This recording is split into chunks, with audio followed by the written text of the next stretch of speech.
Hello everyone and welcome to the Dons post-match show. We've got Alex Bass. Welcome. Hi guys. Yeah, I think it's my first time on there, I believe. Yeah, we're down the training ground, weren't we? We've done the interview with. but not on the post-match review. Yeah, it's nice. I like it. We're still frequenting in still eating in Wimbledon Village. Remember last time we were chatting, weren't we? Kebabs. Absolutely love it. Posh kebabs every day. Megan's, if you want to sponsor me, just let me know. Other posh kebabs are available, I'm sure. Sorry. Well, let's jump into some football matters because it is cold out here at Plough Lane. How was that? Another clean sheet under your belt?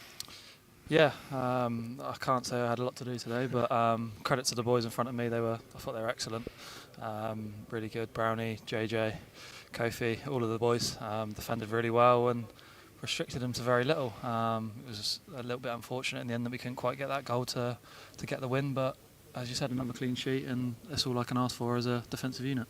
Absolutely. You did manage to get amongst the action on Saturday, though, with a little knee slide in front of the East Stand. Talk us through that and your emotions. And I'm aware this is the Grimsby Town post-match review, but Saturday was pretty exciting. So talk us through that and your emotions. Yeah, it was a great result for the club, and to really understand how much it means to everyone here was great. And I think you could see that with the emotion with everyone. It kind of just poured out of us, and yeah, I don't know what went through my head. It was just they were the closest people, and I thought, why not go and have an knee slide? Yeah, behind you as well. Yeah, exactly. So I didn't fancy going that way. So they were the first ones I saw, and it's a long run up to the other end of the pitch, and I didn't fancy that because I got to run all the way back again. So, it was quite funny because there was so many vlogs and video. The good thing about social media in some ways like that is you can share memories. Yeah. And I think someone showed a knee slide and said, "This is what Alex Bass done." I'm like, "No, can't surely," because I wouldn't say as a goalkeeper. Goalkeepers can be either very eccentric, can't they? Bezos of the world. Yeah, exactly. For goalkeepers, you're quite mellow and stuff. So definitely.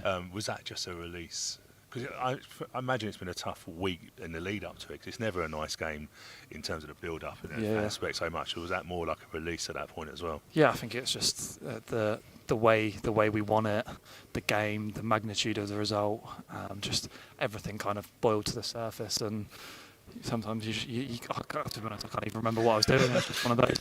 I saw those people and thought, yeah, I'll go and celebrate over there because the goal's down the other end, so those boys are going to celebrate somehow. So I thought, I'll go and celebrate them. But yeah, as I said, it was a great result for the club, and we looked to build on it, and we take another point again tonight. And as you said, we're just hopefully going to try and get a run going now, and look forward to towards the end of the season. I think it's 10 to go now, so win as many as possible. Is that the key thing? Is just picking up? Because obviously tonight was always a bit of a banana skin, wasn't it, in a way of, from the emotions. Is it important when you're not playing as well is to pick up points? There's lots of games in this month. Yeah, I think the main thing that we said is it's such a high after that game, just make sure you don't put in one of those performances where you regret it and you think there's a lot of emotion came out of everyone, like everyone will be very tired, and maybe you could see that a little bit in the game tonight, that we didn't quite have the quality and things going forward.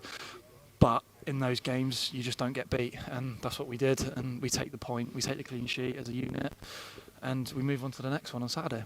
Obviously, it's last Saturday, Tuesday today, away to Nottingham, Notts County on Saturday, and then Gillingham at home on Tuesday. We're quite lucky with 3 of those 4 games being home, but what's that like for you, sort of travelling, obviously not to Nottingham this weekend, but just constant thick and fast games? Yeah, I think it's been a crazy season. We've got quite a long way in, quite a few cup competitions, so we've had a lot of games. But the thing with a lot of games coming up is it means that we've got opportunities to pick up points, and that's the main thing that we're looking for at the moment. The good thing about it is, as you said, the 3 games out of the 4 are at home. So we've been really good here recently, and we've got to hopefully carry that on and keep pushing and see how high we can get up the table. You mentioned we've been good here. We struggled a little bit to start the season with our home form, and it seems to really have turned around. And I think that culminated on Saturday again. I've mentioned that many times, if you can't tell. It meant a lot to me. How good is it sort of building on performances here and seeing that reacted in the crowd atmosphere and seeing that? Yeah, definitely. And that's all you can ask for. As you mentioned at the start of the season, we were really good away and weren't great at home, but we've turned it around, and we've just got to keep pushing with the home games. You know that you're going to have opportunities. Teams are probably going to sit in against us, and we've just got to try and break them down. And things like that are going to happen, and hopefully we can just keep trying. And we kept knocking at the door today, and unfortunately it didn't happen. But you look at the game on Saturday, and that's an example of just keep knocking, and eventually the ball's going to go in the net for you. So that's all we can do at home. Keep the ball out of our net and try and get it in theirs. And it's pretty simple football, isn't it? But easy game, isn't it? Wow.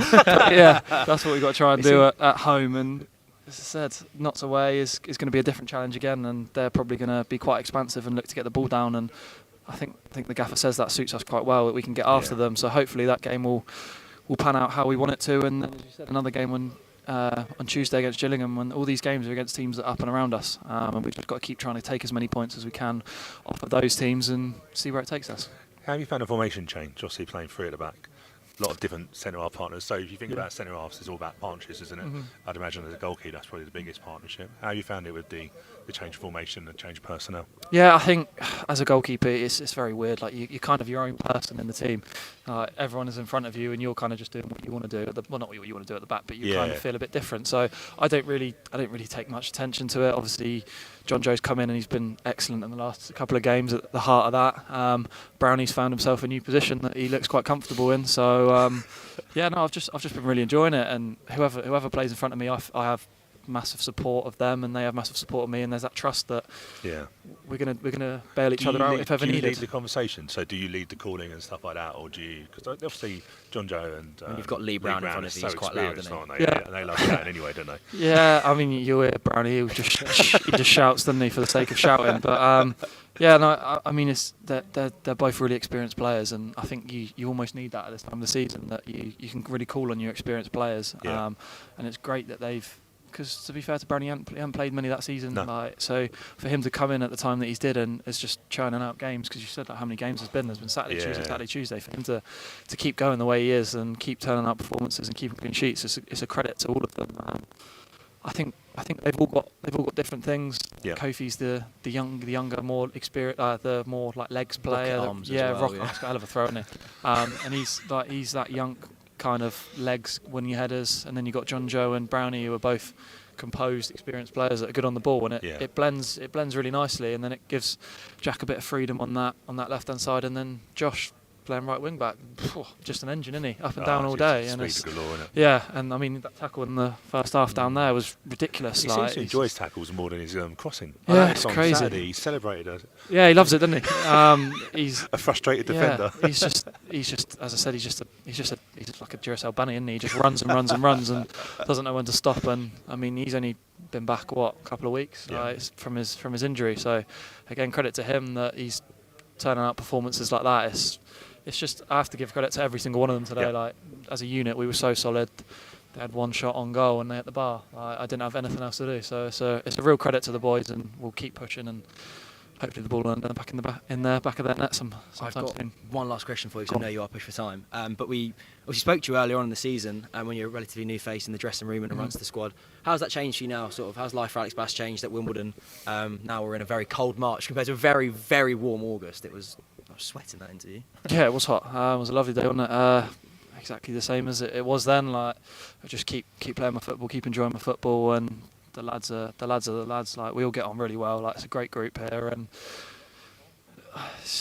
not a lot really to say to that, but I'm enjoying it, and hopefully long may it continue, and we'll hope for the season goes on as long as possible. Yeah, well, Fantastic. Congratulations on, I think it must be about 13, 14 clean sheets now. I think you're well up in there. You'll have to ask Bezo, he'll know.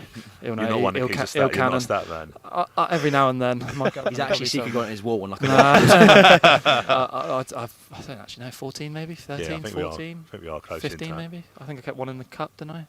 Yeah. I don't know, yeah. So something like that. Congratulations, and Thank thank you for very joining much. us. I didn't really do a lot tonight, but I'll take it. Thank you for joining us. Cheers, guys. Cheers, Thank you. It was great to be joined by Alex Bass here on Don's TV. We're going to jump into a bit of post-match analysis after today's... Anyway, we're done. Grimsby. That wasn't going to take long, is it? Didn't it? It really did feel like that. But Grimsby, I thought... I don't know, I think there's a lot... It's always been... Dave Artell's always a name that's thrown around, isn't it, within our fan base, obviously with him being a free agent over the summer. Yep. And you know, in the last 3 or 4 years, I feel like I've seen fans linking him with the women's job ages, but for ages, obviously when he was at Crewe, and sort of working with a budget and also with young players, which is obviously very well linked to us. Yeah. What did you make of his Grimsby side? Hard working. Yep. Tough. Yeah. We sort of matched, well, I don't know if they matched us up with 3-5-2. So it was interesting because I didn't know whether we needed to play 3 centre halves, but probably they played 2 up. I think we changed it in the second half. But they work hard, fight for every ball. There wasn't much football play today, let's be fair. We knocked it along quite a lot, didn't we? They played in bits, but it was a scrappy game, wasn't it? Do you know what I mean? And I think it was only ever going to be one goal that won that, and didn't come. You say that we hit it long quite a lot, Stu. I think the biggest thing from today is losing Omar Bugel in the warm-up. Massive loss. I was know, going to ask you that. Yeah, I think that's really, he's so integral. I mean, it used to be Ali was so integral to the way we play, and I think Omar Bugel is the most integral in our attacking, especially our direct style with Lee Brown hitting the channels. You know, Josh Kelly thrives off winning the flick-ons or getting onto the end of flick-ons. He doesn't thrive in trying to battle 6'5" centre-halves, battling for the ball like Omar Bugel would. So that really changed the game for us, and, probably suited Grimsby a bit more, being a bit of a battle because they're down there battling for points. They're happy with the point. You can see at the end there. You can see that the keeper was laying on the ball sort of the last 10 Yeah, minutes. when you say keeper didn't get a yellow card for time wasting, it's like that's the first time I've seen so much time wasting from a goalkeeper not booked. But look, there's no complaints to me. I don't want to make excuses or anything. I think they were worthy of their point. I think it was interesting is obviously with Omar getting injured. I understand he literally got injured in a warm-up like 5 minutes before they come in. So realistically, we didn't change our shape, and it looked like we played Curtis in there, didn't we? And that sort of side of it. It's a new role for him, wasn't it? That I think. Well, I thought he's only been here a few weeks, really, only 2 months. But well, I thought we got the team news wrong. I was like, oh, I got the team news wrong. yeah, I walked into the stand and they went, oh. So it was a very Omar's late. not It in was the a team, very was it? late. It was a very late change, but it impacted us, didn't it? Yeah, I was surprised we didn't go with Harry Pell over Ronan Curtis, to be honest with you. So often we've seen this season Harry Pell coming on for Omar Bugel. Yeah. And obviously he can win the The world's greatest midfielder, James Ball, because he is very good at winning headers, which is integral to that role. Yeah, you could go with either for height, Yeah. but I think Pell's more over the course of this season has been coming on for Bugel, so I think Pell would be maybe feel a little bit hard done by, but look, Curtis is class, isn't he? He's League One quality, so. He had a few headers at the end as well that, Yeah. challenged the keeper. Yeah. He works hard because when he had a header that went a little bit wide, and he looked like he just missed an open goal, and it was quite a tough chance. He's got high standards, doesn't he, and Yeah. stuff. I think, do you know what? I think it told in the second half where we looked a little bit more in with the game. I just felt maybe that late injury to Omar really did impact us. I think the half-time talk, at a point there we put Nervin up top, didn't we, with Davison and stuff like that. But I think it was just, it's a frustration. Unfortunately, we did say, didn't we, that it could be a flat game. I don't think it was actually a flat game, but I just when you come off the back of Saturday, and we've Yeah, mentioned it you quite can't a few help it, times can you? today, probably in the triple figures by now. But I think it was always going to be a There tough. was a game on Saturday? Oh, yeah. I think it was always going to be a tough task, though, wasn't Yeah. it, to come in and really match those levels. But Alex Bass obviously didn't even allude to. He mentioned quite overtly how good Josh Nerfield was today. Sort of, how good was he today, sort of defensively, and then being able to push forward and link up with Armani Little and James Tilley? Yeah, he's definitely given JJ a selection headache because he's settled You right love in. selection headache, don't you? Yeah, That is I like your that favourite one. phrase. That's my thing. But no, he has. He's settled in at right wing back. And for me, I think he was probably. I don't know if he did win man of the match, but I think he's definitely. I think he might have done, but I can see why he was picked for man of the match. I mean, that there wasn't really any standout players. It was a battle today, and I don't think 4 points from these two games has been a bad return to us. 2 points averaging per game. I just think the points would have come the other way around. I thought we would have got a draw on Saturday and a win today. But look, I think it's one of the first predictions on this show we've got right as a team. Yeah. I think I had a 2-0 Alex Bass earlier on, clean sheet earlier on in the season. Sorry, so I would have said, hold that tight to my chest. Look, I know we didn't get a draw on Saturday, but everyone would take a 94th minute winner. So look, it was a bit of a come down today, but we take a point. We move on to Saturday, don't we, against Notts County? Absolutely. I think that's the case. Are you going to Notts County? No. Are you going to Notts County? No. This is a really poor showing, isn't it? I'm not either. I'm away. We're taking However, we're taking producer a- Spike is waving at us. Spike is 'cause waving at us. He will be on his way up. We're taking 1,000 to Notts County, so it's a good incredible, turnout. It's a nice ground. Not Yeah, a I'm lovely ashamed. city as I'm well. ashamed I'm not going because it would be a good away day. That I think. Hopefully with a few points as well. Yeah. Obviously, we're then back here on the following Tuesday, so a week today, against Gillingham, which will be a good fixture. Yep. I think in recent times we've been quite successful here against them, which is Yeah, always nice. and they're travelling back at the moment from Barrow. I think unlucky. they were losing 2-0 and going to go Spike in his direction. I think they were losing 2-0 at one point. We put Spike on a lot of pressure on this. Yeah. You know what? Just alluding to Notts County, I think there are points up for grab there. They do concede a Big lot of time. goals. I watched I mean, the Sutton game. We got a thumbs up. They did Also, lose 2-0. also on top of that, it wasn't long ago they drew 5-0 with Grimsby. Yeah. Yeah. 5-all, we drew 0-0. They So lost 4-2 to us. yes. How do we work this one out? What's the score going to be? It's interesting with Grimsby though, because since the start of the year they've let in 6, 5 and 5, already. But then the other games they've played in, they have let in low scoring. Clean sheets are only let in 1, so they've just been letting a bucket load and kind of their heads drop. Or their battle, and today they looked up for it and battled, and was worthy of their point in the end. Yeah, so don't forget Gillingham are here on Tuesday, Tuesday, the yeah. 12th, isn't it? Another Tuesday night game. We've got Always four games at Plough Lane at the Love a Cherry love a Red Tuesday Records. night game. I do. I'm tired though. I'll be truthful. I know Yeah, the it's gone players. cold as well. I know the players had a Freezing. bit of a come down, but I think I did as well. I was like, oh, it was a little bit of a, yeah. Well, I got home at the same time I would a 3 o'clock game. Even though it was. Yeah. What was you done the pub? I was not actually. I did not. I had one You beer were- and that was it. you were- A very reserved game, but played shuffleboard up in the Omnia Lounge, which was quite good. Yeah. A little bit of a plug there for upstairs. Always good. I like our new location, but by the way, Yeah. get to see the West Stand that's empty and. Well, yeah, we do. It's The camera fair. doesn't get to see the pitch, but Yeah, it's very quiet, and this pitch, to be fair, it's got a lot of action coming. I think there's a Super League game coming up as well. Friday, I think. Yeah, so I think we're going to catch up. Let's not none of that other sport rubbish, please. Well, I think for Gillingham, I'm going to catch up with head groundsman because I think this pitch is going to Yeah. take a lot of work, isn't it? So it'd be good to see how they prepare. And as we're on the pitches, no, I'm joking. Banning order, isn't it? Right. Anyways, pitch debates aside, let's jump. Let's just finish up and jump home. Let's go home.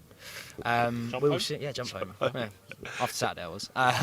We will see you a week today here for Gillingham at home in Sky Bet League 2. If you're travelling to Nottingham on Saturday, have a good trip, be loud, and hopefully we'll see 3 points come back with us, and then another 3 points on Tuesday, and we'll be laughing all the way to the playoffs.